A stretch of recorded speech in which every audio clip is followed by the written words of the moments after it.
Hello, YouTube. Back here again, doing another nerd report.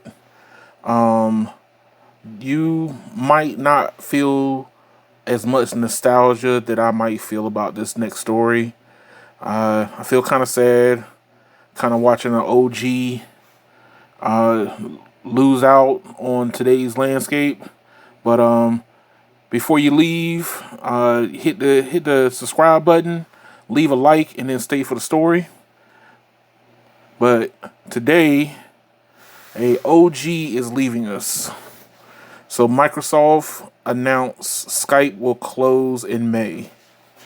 So, I'm an older person. Don't worry about the age.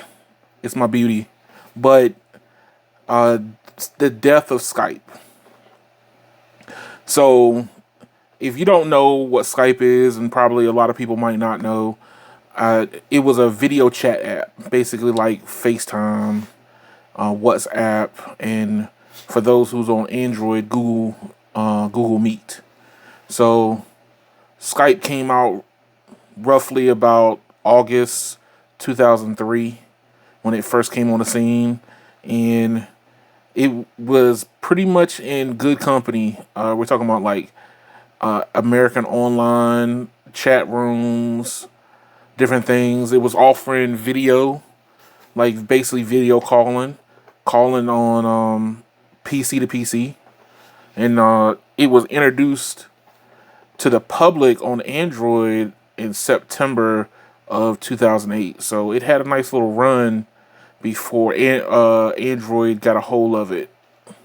But as of late, it's kind of fallen off. So one of the things that I feel kind of bad about is the fact that the Skype had a lot of promise, but it always comes down to brand recognition, right? It's one of those things where the branding of your product is what drives people. But like Skype was a free app that lets you use voice and video calls, send messages, and share files. So it was a good app. I used it quite a few times, but as smartphones came out, it started losing a lot of traction. Um, so when Android came on the scene in 2008, then Microsoft turned around and acquired the company in 2011 for like $9 billion, and at that time, it was Microsoft's biggest acquisition ever. So one of the biggest things about these apps, like Skype, it was like Zoom before Zoom was Zoom. But during the pandemic, Zoom took off more than Skype did. You would think that Skype would have had the OG people, but Zoom was offering a little bit easier interface, the ability to have more people on the screen, a bigger, like, people were using it for church and sticking together. So you could see why Zoom kind of took off a lot more than what Skype did, even though they're pretty much the same. And then, like, the first Zoom beta came out in 2013. So Zoom came out a handful of years behind it and pretty much took off, like, 10 years later. But, like, being on Android, because you could do it on iPhone, but iPhones did not really equate to pushing Skype as much. The to be able to get your platform out there, you got to kind of play by Apple's rules, which is why FaceTime is probably the only thing that a lot of iPhone users use.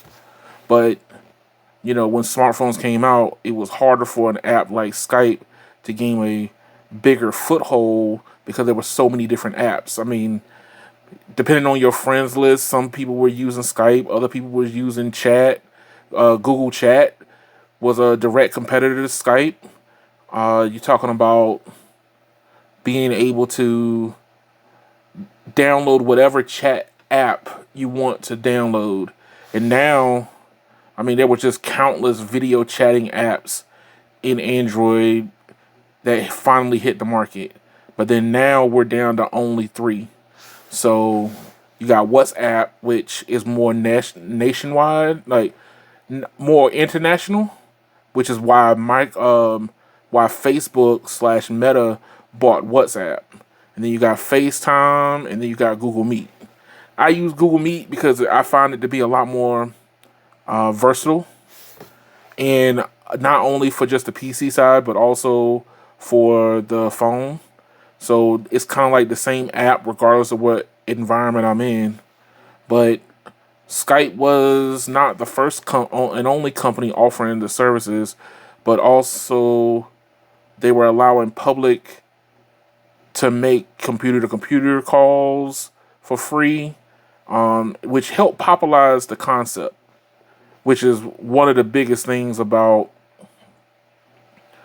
trying to get your name out there more. Which I'm surprised that Skype didn't take off more than Zoom. I knew more about Skype than I did Zoom before the pandemic happened. But like when Skype came out, we were talking about Yahoo Messenger, MSN Messenger. So it was among some of the OG company, and to see it kind of finally die off, you gotta pour something out for one of the homies, blazing that trail, doing the thing, trying to make something of it. Microsoft is not killing it all the way. They are, for the most part, going to end up folding it into their Teams app, which is pretty much probably going to just migrate everybody over. Google Duo for Google migrated into Google Meet, which was merging a lot of their voice services also. So Skype is probably doing the same thing. They're going to shut down the whole name of Skype and move it into their Microsoft Teams, which, the name is going to die. And as a nostalgia reasons, I would love to see it kind of prosper, but you kind of have to let things old go. But this is floating around the web right now. It's not just on the BBC, but you can go to any other tech website and kind of read up on it. There's if you're a Skype user and you come across this article, what they're going to end up doing for you, from what I've also read, is basically they're going to migrate your contacts over to Teams. So that gives you a chance to kind of retain your contacts if you still are a Skype user. Might not be many Skype users out there, but it's nice to know that they're respecting your use case if you are a Skype user. But tell me what you think. Let me know if you were a Skype user. That would probably date you a certain age if you wanted to reveal that to people. But thank y'all for watching. Like, share, and subscribe to the channel. Let me know what you think, and get back to y'all again. Thank you.